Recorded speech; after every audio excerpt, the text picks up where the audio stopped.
Tai dabar apie stažą su individualia veikla pagal pažymą. Prieš tai buvo trumpas turinys su verslo liudijimu, kaip galime susikurti savo stažą, o dabar su individualia veikla pagal pažymą. Kadangi tikrai klausimų buvo daug, tai atsakau vienu atsakymu ir tikrai parengsiu ilgą turinį į YouTube kanalą arba Finansų Baba arba Financial Lithuanians. Tai prenumeruok abu, į kažkurį bus įkeltas artimiausių metų ilgas turinys, palyginimas skaičiai, su kokia veiklos forma, kokį stažą ir kaip galima susikurti.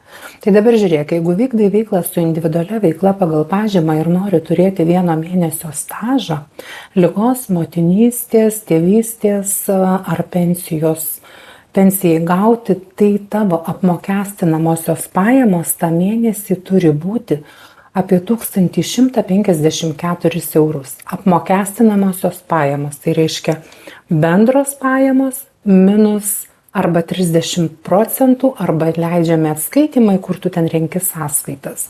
Nes nuo 90% apmokestinamųjų pajamų yra mokamos įmokos sodrai.